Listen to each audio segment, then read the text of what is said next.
Hello movie lovers, welcome to your movie recap channel. We are going to start a famous horror slasher series, Friday the 13th. Friday the 13th is considered to be one of the most successful franchises. 12 films have been released in this series so far, including a crossover and a reboot. This is the story of a slasher legend, Jason Voorhees. And the fun fact is Jason has done the most kills in horror movies till this moment. Today in this video, we will know the story of part 1 of Friday the 13th series, whose name is obviously Friday the 13th, which was released in 1980.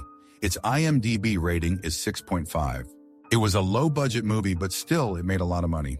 To know the story of Jason, watch the video till the end. The story of the film begins in 1958.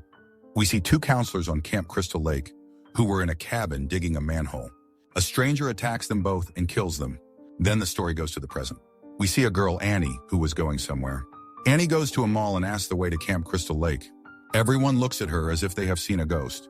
A truck driver named Enos was also going the same way, so he offers Annie a lift. On the way, Enos tells Annie about Camp Crystal Lake. In 1957, a child drowned in that lake and died. A year later, 2 more people died there. In addition, more accidents happen here, and people consider that the place is cursed. They also call it Camp Blood. Annie is a little scared. Enos also forbids Annie from going there. But Annie does not believe all this, so Enos drops her. After this, we see Steve Christie on Crystal Lake, who was reopening this camp. He has also hired some teens to help him in this work. Alice, Bill, Jake, Marcy, Ned, and Brenda had come here, and they have called Annie for cooking. After a while, Steve goes to the city to get some important stuff. Here we see Annie, who gets another lift. But this person starts taking her the wrong way, so Annie jumps out of the car. That person follows Annie in the jungle and then kills her. Shit, I thought she would survive the movie. Now we will call this person the killer because his face is revealed at the end of the film.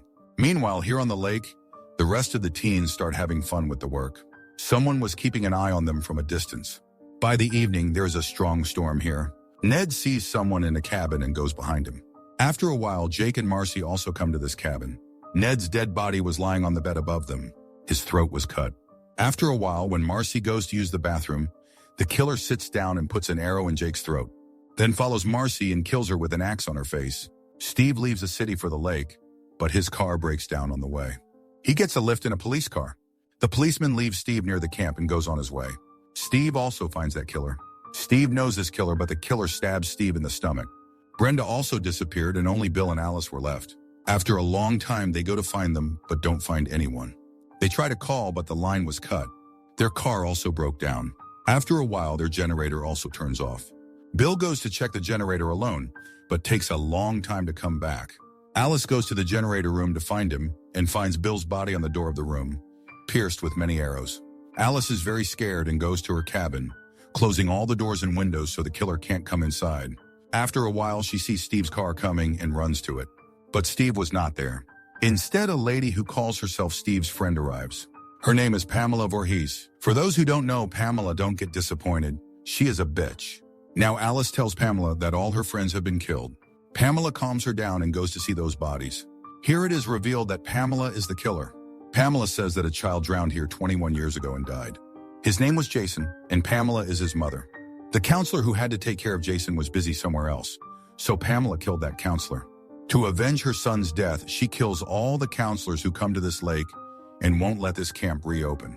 Now she has to kill Alice too, but Alice somehow runs away. Pamela follows Alice with a machete. They fight for a long time, and Alice grabs the machete and cuts Pamela's neck like a typical slasher climax. Then she takes the lake boat and leaves.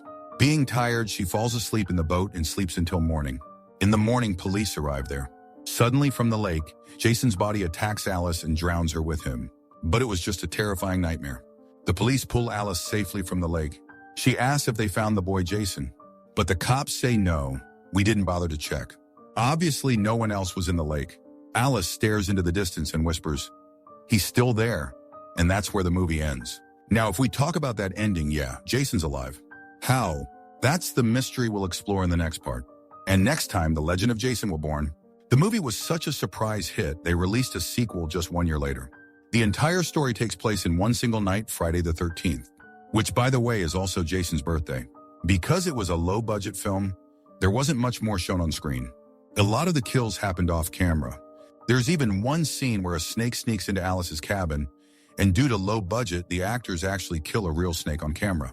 Some even say this movie was inspired by a true story about a deformed boy named Jason who drowned in a real lake. So, how many Friday the 13th movies have you seen? Let me know in the comments, and if you enjoyed this breakdown, give it a like and share it around. The more love this video gets, the faster I'll drop the next part of the series. And hey, if you're new here, don't forget to hit subscribe. This is your host, and I'll see you soon with another killer story.